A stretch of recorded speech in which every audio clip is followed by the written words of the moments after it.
ውድ ቻናላችን ቤተሰቦች እንኳን ወደ ቻናላችን በደህና መጣችሁ። ለመላው የክርስትና እምነት ተከታዮችም እንኳን ለብርሃነ መስቀሉ አደረሳችሁ እላለሁ። በዓሉም የሰላም የደስታ የፍቅር እንዲሆንላችሁም ከልብ እመኛለሁ። ከነገ መስከረም 17 ጀምሮ እንግዲህ የእንግሊዝ ፕሪሚየር ሊግ 6ኛ ሳምንት ጨዋታዎች መደረጋቸውን ይቀጥላሉ። ነገ ቅዳሜ ከዚያም እሁድ እንደዚሁም ሰኞ የሚደረጉ ጨዋታዎች አሉ። በዛሬው ቆይታችን እንግዲህ ነገ ቅዳሜ 8 ሰዓት ተኩል ላይ ብሬንትፎርድ ከማንቸስተር ዩናይትድ የሚያደርጉትን ጨዋታ የምንመለከት ይሆናል። እስከ መጨረሻው ደቂቃ ድረስ ቆይታችሁ እንድትከታተሉትን በአክብሮት እጋብዛለሁ። እናንተም በጨዋታው ዙሪያ ያላችሁን ሀሳብ እንደዚሁም ጨዋታው ስንት ለስንት ሊያልቅ ይችላል የሚለው ግምታችሁ እንዳለ ኮሜንት ሴክሽን ላይ በመጻፍ አሳውቁኝ። ሰብስክራይብ፣ ላይክ፣ ሼር እያደረጋችሁም የቻናሉ ቤተሰብ እንድትሆኑም በአክብሮት እጠይቃለሁ። አሁን በቀጥታ ወደ ጨዋታዎቹ የምንገባ ይሆናል። ቅድም እንዳልኳችሁ እንግዲህ በዛሬው ቆይታችን የምንመለከተው ብሬንትፎርድ ከማንቸስተር ዩናይትድ የሚያደርጉትን ጨዋታ ይሆናል። ወደዚህ ጨዋታ ከመግባታችን በፊት ግን ሌሎች የሚደረጉትን ጨዋታዎች ልጠቁማችሁ። ነገ 11 ሰዓት ላይ እንግዲህ ቼልሲ ከብራይተን ጋር የሚያደርጉት ተጠባቂ ጨዋታ አለ። ከዚህ ጨዋታ በተጨማሪም እንግዲህ ሊቨርፑል ከክሪስታል ፓላስ በክሪስታል ፓላስ ሜዳ የሚደረግ ጨዋታ አለ። ሊድስ ከበርነሞዝ፣ ማንቸስተር ሲቲ ከበርንሌም በኢታድ የሚደረግ ጨዋታ አለ። ኖቲንጋም ፎረስት ከሰንደርላንድ እንደዚሁም ደግሞ ቶተናም ከወልቭስ ጋር የሚያደርጉት ጨዋታ አለ። እሁድ ዕለት ደግሞ ሁለት ጨዋታዎች ይደረጋሉ። አስቶን ቪላ ከፉላም እንደዚሁም ደግሞ ኒውካስል ዩናይትድ ከአርሰናል ጋር የሚያደርጉት ጨዋታ ሲኖር ሰኞ ዕለት ደግሞ ኤቨርተን ከዌስትሃም በሚያደርጉት ጨዋታ እንግዲህ የእንግሊዝ ፕሪሚየር ሊግ 6ኛ ሳምንት ጨዋታዎች የሚጠናቀቁ ይሆናል። ወደ ጉዳያችን ስንመለስ እንግዲህ በነገው ዕለት መስከረም 17 ከቀኑ 8 ሰዓት ተኩል ላይ እንግዲህ ብሬንትፎርድ ከማንቸስተር ዩናይትድ ጋር በጂቴክ ስቴዲየም የሚደረግ ጨዋታ አለ። ይህ ጨዋታ እንግዲህ በተለያዩ ምክንያቶች በጣም ተጠባቂ ጨዋታ ነው። በተለይ በማንቸስተር ዩናይትድ በኩል እንግዲህ በጣም የሚጠበቅ ጨዋታ ነው። ምክንያቱም እንግዲህ ይህንን ጨዋታ የሚያሸንፉ ከሆነ ሩበን አሞሪም የማንቸስተር ዩናይትድ አሰልጣኝ ተደርጎ ከተሾመ በኋላ እንግዲህ በፕሪሚየር ሊጉ የሚያሸንፉት ተከታታይ ጨዋታ ይሆንላቸዋል። እንደሚታወቀው እንግዲህ ባለፈው ሳምንት ማንቸስተር ዩናይትድ ቼልሲን 2-1 በሆነ ውጤት ማሸነፉ አይዘነጋም እና ይህንን ጨዋታ በማሸነፍ እንግዲህ ተከታታይ ድላቸውን ለማስመዝገብ ጥረት የሚያደርጉ ይሆናል። ከዚህ በተጨማሪም እንግዲህ ይህንን ጨዋታ የሚያሸንፉ ከሆነ በዚህ ሲዝን የመጀመሪያ ከሜዳ ውጭ ያሸነፉት ጨዋታ ሆኖም ይመዘገብላቸዋልና ለማንቸስተር እንግዲህ በጣም ወሳኝ የሚባል ጨዋታ ነው። በተለይ ደግሞ አጀማመሩ ያን ያህል የሚያስደስት አጀማመር አይደለም ያለው። ካደረጋቸው 5 የፕሪሚየር ሊግ ጨዋታዎች ሁለቱም ብቻ ነው ማሸነፍ የቻለው። በሁለቱም ሲሸነፍ በአንዱ ደግሞ አቻ በሆነ ውጤት ነው ማጠናቀቅ የቻለውና ከዚህ የተሻለ ነገር ማድረግን ይፈልጋሉ። በተለይ ደግሞ ማንቸስተር ዩናይትድ እንግዲህ ከነበረው ዝና አንጻር በተለይ ደግሞ አሌክስ ፈርጉሰን በነበሩበት ሰዓት እንግዲህ የማንቸስተር ዩናይትድ ዝናና አቋም በጣም የተለየ ነበር። ነገር ግን ሰር አሌክስ ፈርጉሰን ከማንቸስተር ዩናይትድ ከወጡ በኋላ እንግዲህ በጣም አሰቃቂ የሚባል ጊዜ ነው እያሳለፉ የሚገኙት። በሩበን አሞሪም ስር እንኳን ራሱ ከተመለከተን በፕሪሚየር ሊጉ ተከታታይ ድሎችን ማስመዝገብ አልቻለም። እንደዚሁም በጣም ብዙ የሚወቀስባቸው ነገሮች አሉ። በተለይ ደግሞ አጫወቱ ራሱ ስንመለከተው ያን ያህል የሚስብ አይደለም። በተለይ የማንቸስተር ዩናይትድ ደጋፊዎች እንግዲህ ይህን 3-4-3 ፎርሜሽን እንግዲህ የወደዱት አይመስሉም። ወደ በፊቱ ወደ 4-3-3 እንዲመለስላቸው የሚፈልጉ በጣም ብዙ ደጋፊዎች አሉ። በእርግጥ አሁንም ድረስ እንግዲህ በዚህ አሰልጣኝ ላይ እምነት አላቸው። ነገር ግን ደግሞ ይህ እምነታቸው እስከምን ያህል ጊዜ ድረስ ይዘልቃል የሚለው ነገር እንግዲህ ትልቅ ጥያቄ ነው። በተለይ ደግሞ ዘንድሮ የጀመረው አጀማመር እንደዚሁም ደግሞ ባለፈው ሲዝን ያሳየው አቋም እንግዲህ ምናልባትም ሩበን አሞሪም ትክክለኛው የማንቸስተር ዩናይትድ አሰልጣኝ ይሆናል ወይ የሚለው ነገር እንግዲህ ጥያቄ እያስነሳ ነው የሚገኘው። ነገር ግን ደግሞ ብሬንትፎርድ አሁን ላይ ካላቸው አቋም አንጻር ሲታይ ምናልባትም ማንቸስተር ዩናይትድ በዚህ ጨዋታ ላይ ለማሸነፍ ትልቁ ግምት ይሰጧል። በዚህ ሰዓት ያሉበትን አቋም ስንመለከት ራሱ ብሬንትፎርድ 17ኛ ደረጃ ላይ ነው የተቀመጠው። ማንቸስተር ዩናይትድ በበኩሉ ደግሞ 11ኛ ደረጃ ላይ ነው የተቀመጠው። ይህ ብቻ አይደለም። ብሬንትፎርድ እንግዲህ አጀማመራቸው ያን ያህል የሚያስደስት አይደለም። በፕሪሚየር ሊጉ ካደረጓቸው 5 ጨዋታዎች አንዱን ብቻ ነው ማሸነፍ የቻሉት። አንዱን አቻ ሲወጡ 3ቱን ተሸንፏል። ይህ ብቻ አይደለም አጀማመራቸው አስከፊ ያደረገባቸው ነገር። ሌላኛው አስከፊ ያደረገባቸው ነገር ቢኖር ምንድን ነው? ጨዋታዎችን እየመሩ የሚሸነፉት ነገር ነው። እስካሁን ድረስ እንግዲህ ባደረጓቸው ጨዋታዎች 8 ነጥብ ጥለዋል ከመሪነት ተነስቶ ማለት ነውና ቀዳሚን ጎል ያስቆጥራሉ። ነገር ግን ያ ቀዳሚነታቸውን ማስቀጠል ስላልቻሉ ብቻ ተሸንፈው እየወጡ እንግዲህ 8 ነጥቦችን ሊጥሉ ችለዋል። ያለፈውን የመጨረሻ ጨዋታቸውን ስንመለከት ራሱ ከፉልሃም ጋር ነበረ ያደረጉት። ያንንም ጨዋታ እንግዲህ 1-0 መምራት ችለው ነበረ። ነገር ግን በስተመጨረሻ እንግዲህ 3-1 በሆነ ውጤት መሸነፍ ችሏልና የብሬንትፎርድ አጀማመር ራሱ ያን ያህል የሚያስደስት አይደለም። በእርግጥ በክረምቱ የዝውውር መስኮት እንግዲህ 4 ወሳኝ የሚባሉ ሰዎችን አጥተዋል። 3ቱ ወሳኝ ተጫዋቾቻቸውን እንደዚሁም ደግሞ አሰልጣኛቸውንም አጥተዋል። እንደሚታወቀው ቶማስ ፍራንክ ለቶተናም መፈረሙ አይዘነጋም። ቶተናም እንግዲህ ድንቅ የሚባል አጀማመር ላይ ነው የሚገኙት። ከሱ በተጨማሪም ደግሞ 3 ምርጥ ተጫዋቾቻቸውን ያለፈው ሲዝን እንግዲህ ብሬንትፎርድ ብሬንትፎርድ ድንቅ እንቅስቃሴ እንዲያደርግ የረዱት ሶስት ተጫዋቾቻቸውን አጥተዋል። አንደኛው አምበላቸው ኖርድጋርድን ወደ አርሰናል መሸጣቸው አይዘነጋም። እንደዚሁም ደግሞ አጥቂያቸው ሚንቦማን ወደ ማንቸስተር ዩናይትድ፣ በተጨማሪም ደግሞ ዊሳን ለቶተናም መሸጣቸው አይዘነጋም እና እነዚህ ሶስት ተጫዋቾች ማጣታቸው እንግዲህ ይህ ቡድን እንደ አምናው ጠንካራነታቸውን እንዳያሳዩ አድርጓቸዋል። በእርግጥ አሁንም ገና ፕሪሚየር ሊጉ 5ኛ ጨዋታ ላይ ነው የሚገኘው። ነገ 6ኛ ጨዋታቸውን ነው የሚያደርጉት። እንደዛም ቢሆን ግን አጀማመራቸውን ስንመለከተው ያን ያህል የሚያስደስት አይደለም። ይህ ብቻም አይደለም፣ እስካሁን ድረስ ባደረጓቸው 5 ጨዋታዎች እንግዲህ 10 ጎሎች ተቆጥሮባቸዋል። ይህም እንግዲህ ከረጅም ጊዜ በኋላ የሆነ ነገር ነው። በዚህ ሲዝን እንኳን ከተመለከት ነው ከበርንሌ በመቀጠል ብዙ ጎል የተቆጠረበት ቡድን መሆን ችሏል።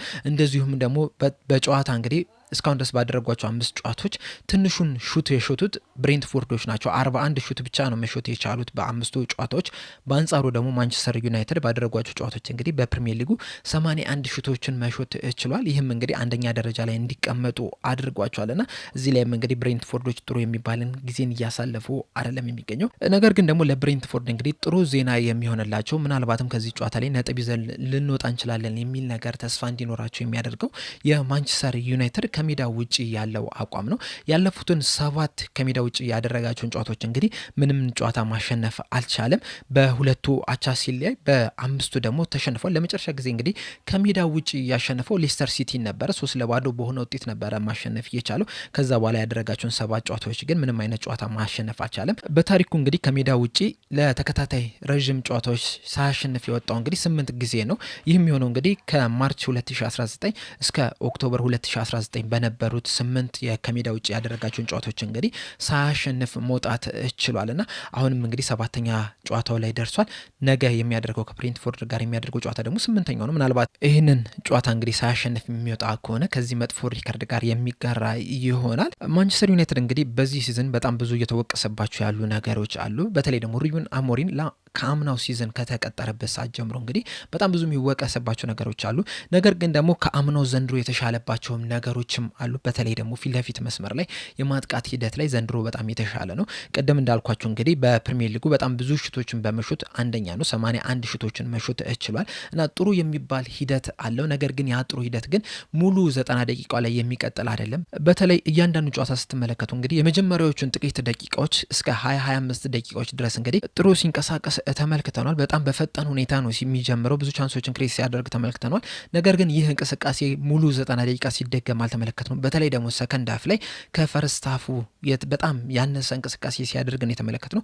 በተለይ አሁን የበርንሊን ጨዋታ ስንመለከተው እንግዲህ በጣም በፈጣን ሁኔታ ነበር ማንቸስተር ዩናይትድ የጀመረው። ነገር ግን ሰከንድ ሃፍ ላይ በርንሊ በጣም የተሻለ ቡድን ሆኖ መቅረብ ችሏል። ምንም እንኳን ማንቸስተር ዩናይትድ በመጨረሻው ደቂቃ ባስቆጠራት ግብ አሸናፊ ሆኖ ቢወጣም በርንሊዎች ሰከንድ ሃፍ ላይ በጣም የተሻለ ቡድን ሆኖ መቅረብ ችሏልና ማንቸስተር ዩናይትድ አሁንም ይህንን ነገር ላይ እንግዲህ በደንብ ማተኮር መቻል አለበት። መጀመሪያ ላይ ይዞት የሚገባው የማጥቃት ሂደትን ሙሉ 90 ደቂቃ ድረስ ማስኬድ መቻል አለበት። ማንቸስተር ዩናይትድ እንግዲህ በዚህ ሰዓት በጣም የሚጎለው ነገር ቢኖር ምንድነው? ወጥ የሆነ አቋምን እያሳየ አይደለም። ጥሩ ይጀምራል፣ መጥፎ ሁኔታ ደግሞ ሲጨርስ ነው እየተመለከት ነው ያለ ነው። እንደዚሁም መሀልም ራሱ ያን ያህል ጠንካራ የሚባል አይደለም፣ በጣም ክፍት ነው። እንደዚሁም ደግሞ አንዳንድ ተጫዋቾችን ምን ላይ ማጫወት እንዳለበት ራሱ እርግጠኛ የሆነ አይመስለኝም አሰልጣኝ ሩበን አሞሪም። በተለይ ደግሞ ፈርናንዴዝን የቱ ጋር ማጫወት እንዳለበት እስካሁን ድረስ ያወቀ አይመስለኝም። ምክንያቱም እንግዲህ ፈርናንዴዝ ብዙ ጊዜ ከዚህ በፊትም ውጤታማ ሆኖ ሲጫወት የተመለከት ነው 10 ቁጥር ቦታ ላይ ነበረ።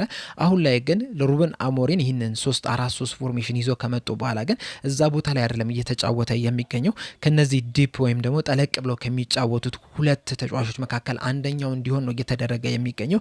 በእርግጥ አሁንም ድረስ እንግዲህ የተለያዩ አስተዋጽኦችን እያደረገ ነው የሚገኘው። ፓሶችን ሲያደርግ ተመልክተናል። ጎሎችንም እያስቆጠረ ነው የሚገኘው። ነገር ግን ደግሞ በጣም የሚታወቅበትን እንደዚሁም ደግሞ በጣም ብዙ ጎሎችን ሲያስቆጠርበት የነበረውን ብዙ አሲስቶችን ሲያደርግ የነበረበትን ቦታ ግን እየተጫወተበት አይደለም የሚገኙና ምናልባትም ወደ 4-3-3 ቢመጡ ኖሮ 10 ቁጥር ቦታ ላይ እየተጫወተ በጣም ብዙ ቻንሶችን ክሬት ማድረግ ይችል ነበርና ያንን ቦታ ማጣቱ እንግዲህ እንደ በፊቱ ትልቅ ተጽዕኖ እንዲፈጠር አላደረገውም የሚሉ አንዳንድ ነጥቦች ሲነሱበት ተመልክተናል። በተጨማሪም እንግዲህ ሌላኛው ትልቅ ጥያቄ እየተነሳበት ያለው ተጫዋች ቢኖር ሴስኮ ነው። ሴስኮ በእርግጥ ብዙ ጨዋታዎችን በቋሚነት መጀመር አልቻለም። እስካሁን ድረስ በአጠቃላይ 6 ጨዋታዎችን ማድረግ ይችላል። ከነዚህ 6 ጨዋታዎች እንግዲህ ቢያንስ 3 ጨዋታዎች አካባቢ ይመስለኛል በቋሚነት መጀመር የቻለው። እነዛም ላይ ግን በጣም ብዙ ተጽዕኖችን ፈጥሯል ማለት አንችልም።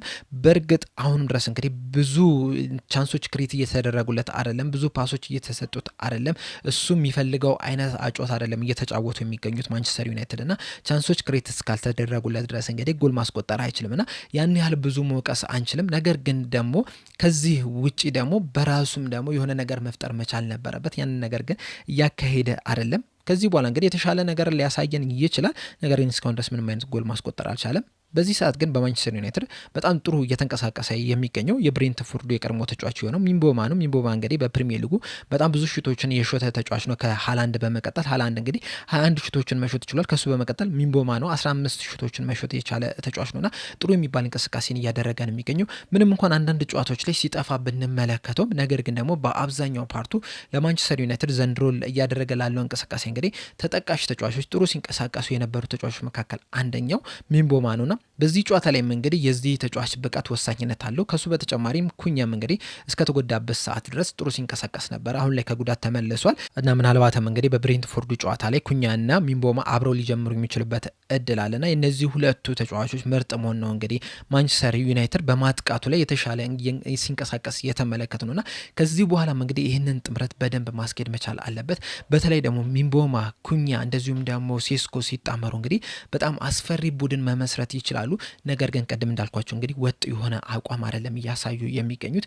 ያለፉትን ጨዋታዎች ስንመለከት እንግዲህ ፎርማቸውን ስንመለከት በፕሪሚየር ሊጉ እንደዚሁም ደግሞ በሁሉም ኮምፒቲሽን ያላቸውን ፎርም ስንመለከተው ማንቸስተር ዩናይትድ እንግዲህ በፕሪሚየር ሊጉ 5 ጨዋታዎችን አድርጎ 2ቱን አሸንፎ 2ቱን ተሸንፎ 1ዱን አቻ በሆነ ውጤት ነው እንግዲህ ያጠናቀቀውና ያን ያህል የሚያመረቃ ውጤት አይደለም። በተለይ ደግሞ በ5 ጨዋታዎች 2 መሸነፍ ማለት ለማንቸስተር ዩናይትድ ለሚያክል ቲም እንግዲህ ይሄ ተቀባይነት ያለው አይደለም። በሁሉም ኮምፒቲሽን ስንመለከተው 2 ጨዋታዎችን ብቻ ነው ማሸነፍ የቻለው። በአንዱ አቻ ሲወጣ በ3ቱ ተሸንፏል። በተለይ ደግሞ በግሪስቢ የተሸነፈበት ጨዋታ እንግዲህ በጣም ብዙ ነገሮችን ያስነሳ ጨዋታ ነው የነበረው። በተለይ ሩበን አሞሪም ምናልባትም በማንቸስተር ዩናይትድ ቤት ያለው ቆይታ አስተማማኝ እንዳይሆን አድርጎታል ከሚባሉ ጨዋታዎች መካከል አንደኛው ከግሪስቢ ጋር ያደረጉት የካራባኦ ካፕ ጨዋታ ነው የነበረውና ከዛ በኋላ እንግዲህ ምናልባትም የማንቸስተር ዩናይትድ ደጋፊዎች አንዳንዶቹ ይህ አሰልጣኝ በዚህ በማንቸስተር ዩናይትድ መቆየት የለበትም የሚል ነገር እያስነሱ ነው የሚገኙት። በእርግጥ ባለፈው ሳምንት እንግዲህ ከቼልሲ ጋር ባደረገው ጨዋታ 2-1 በሆነ ውጤት ማሸነፍ ችሏል። በጨዋታው ላይ እንግዲህ ብዙ ነገሮች የታየበት ጨዋታ ነው የነበረው። በማንቸስተር ዩናይትድ በኩልም እንደዚሁም ቼልሲ በኩልም እንግዲህ 2 ቀይ ካርዶችን መመልከት ችለናል እና ያንን ጨዋታ እንግዲህ ማንቸስተር ዩናይትድ በተለይ ደግሞ ቼልሲ በጊዜ ነበረ ቀይ ካርድ የወጣበት። ከዛ በኋላ ጥሩ የሚባል እንቅስቃሴን ማድረግ ችሎ ነበረ። እንደዛም ቢሆንም ግን ቼልሲዎች ሰከንድ ሀፍ ላይ የተሻለ ሲንቀሳቀሱ ተመልክተናል። ነገር ግን ጎል ማስቆጠር ስላልቻሉ እንግዲህ 2-1 በሆነ ውጤት መሸነፍ ችሏል። የእርስ በርስ ግንኙነታቸውን ስንመለከት እንግዲህ ሁለቱም በሜዳቸው ጥሩ የሚባልን ቁጥራዊ መረጃ አላቸው። በዚህ በእርስ በርስ ግንኙነታቸው እንግዲህ ካለፉት 8 ጨዋታዎች 7ቱ ባለሜዳው ነው ማሸነፍ የቻለው። አሁንም እንግዲህ በዚህ ጨዋታ ላይ ብሬንትፎርድ በሜዳው ነው እያደረገ የሚገኘው። ያለፉትን 5 የእርስ በርስ ግንኙነት ስንመለከተው እንግዲህ ማንቸስተር ዩናይትድ የበላይነቱን ይወስዳል። 3 ጊዜ ማሸነፍ ችሏል። 1 ጊዜ አቻ ሲወጡ፣ አንዱን ጨዋታ ደግሞ ብሬንትፎርድ ማሸነፍ ችሏል። በተለይ ደግሞ የመጨረሻ ጨዋታ የተደረገው እንግዲህ በብሬንትፎርድ ሜዳ ነበረ። 4-3 በሆነ ውጤት ብሬንትፎርድ ማንቸስተር ዩናይትድን ማሸነፍ ችሏል። ለብሬንትፎርድ እንግዲህ ጎሎቹን ማስቆጠር የቻሉት ሾ በራሱ ላይ እንደዚሁም ደግሞ ሻዲ 33ኛውና 70ኛው ደቂቃ በተጨማሪም ዊሳ 74ኛው ደቂቃ ላይ ሲያስቆጥሩ የማንቸስተር ዩናይትድን ግቦች ደግሞ ሜሰን ማውንት 14ኛው፣ ጋርናቾ 82ኛው እንደዚሁም ደግሞ አማድ 95ኛ ደቂቃ ላይ ነበረ ማስቆጠር የቻሉት። በአጠቃላይ እንግዲህ ብሬንትፎርድ 4-3 በሆነ ውጤት ማሸነፍ ችሏል። ያለፉትን 4 በጂቴክ በብሬንትፎርድ ሜዳ የተደረጉትን ጨዋታዎች ስንመለከት ግን ብሬንትፎርድ የተሻለ የማሸነፍ ንጽጻሬ አለ። ከ4ቱ ጨዋታዎች 2ቱን ብሬንትፎርድ ሲያሸንፉ፣ አንዱን አቻ ተለያይቶ አንዱን ደግሞ ማንቸስተር ዩናይትድ ማሸነፍ ችሏል። ለመጨረሻ ጊዜ እንግዲህ በብሬንትፎርድ ሜዳ ማንቸስተር ዩናይትድ ያሸነፈው በ2022 ጃንዋሪ 19 ላይ ነበረ። 3-1 በሆነ ውጤት ነበረ ማሸነፍ የቻሉት። የማንቸስተር ዩናይትድን ግቦች እንግዲህ ኢላንጋ፣ ግሪንውድ እና ራሽፎርድ ነበር ማስቆጠር የቻሉት። በዚህ ሰዓት እንግዲህ 3ቱም ተጫዋቾች በማንቸስተር ዩናይትድ አይጫወቱም ያሉት። የብሬንትፎርድን ብቸኛ ግብ ደግሞ ቶኒ ነበረ ማስቆጠር የቻለው። በዚህ ላይ ግን አንድ ማንሳት ያለብን ነገር ቢኖር ምንድነው ብሬንትፎርዶች 2ቱን ጨዋታ ያሸነፉበትን መንገድ ነው። አንደኛውን 4-0 ነበረ ማሸነፍ የቻሉት፣ አንደኛውን ደግሞ 4-3 በሆነ ውጤት ነበረ ማሸነፍ የቻሉት እና በአጠቃላይ በእነዚህ 2 ጨዋታዎች እንግዲህ ብሬንትፎርዶች 8 ጎሎች ማስቆጠር ችሏል ማንቸስተር ዩናይትድ ላይና ምናልባትም ይህንን ጨዋታ እንግዲህ ብሬንትፎርዶች ሊያሸንፉ የሚችሉበት እድል አላቸው። በእርግጥ ቅድም እንዳልኳቸው እንግዲህ እንደ በፊቱ አይደለም አሁን ያላቸው ስኳድ አዳዲስ ተጫዋቾች መጥተዋል። በእርግጥ አንዳንዶቹ ተጫዋቾች ጥሩ የሚባል እንቅስቃሴ ማድረግ ቢችሉም ማለት ነው። ነገር ግን ደግሞ የአምናውን አይነት የማጥቃት ጥንካሬ የላቸውም። በተለይ ደግሞ ሚንቦማና ዊሳ ብሬንትፎርድን መልቀቃቸው ተከትሎ እንግዲህ ብሬንትፎርዶች ምናልባትም ከዚህ በኋላም እስኪዋሃዱ ድረስ ትንሽ ጊዜ ሊፈጅባቸው ይችላል ነው እየተባለ የሚገኘው። በአጠቃላይ ግን ይህንን ጨዋታ ማንቸስተር ዩናይትድ ያሸንፋል ተብሎ ነው የሚጠበቀው እና የመጀመሪያው ባክ ቱ ባክ ዊን ያደርጋሉ ተብሎ ይጠበቃል። ይህም እንግዲህ ለማንቸስተር በጣም ብዙ ትርጉሞች አሉ። አጠቃላይ ግን ከጨዋታው በኋላ በጨዋታው ዙሪያ ደግሞ ይዤላችሁ የሚመጣው ነጥብ ይኖራል። ለአሁን ግን እኔ እዚህ ላይ አበቃው። በቀጣይ በሌላ እስከምንገናኝ ድረስ ሰብስክራይብ፣ ላይክ፣ ሼር ማድረግ እንዳትረሱ። ቸር ያቆየን።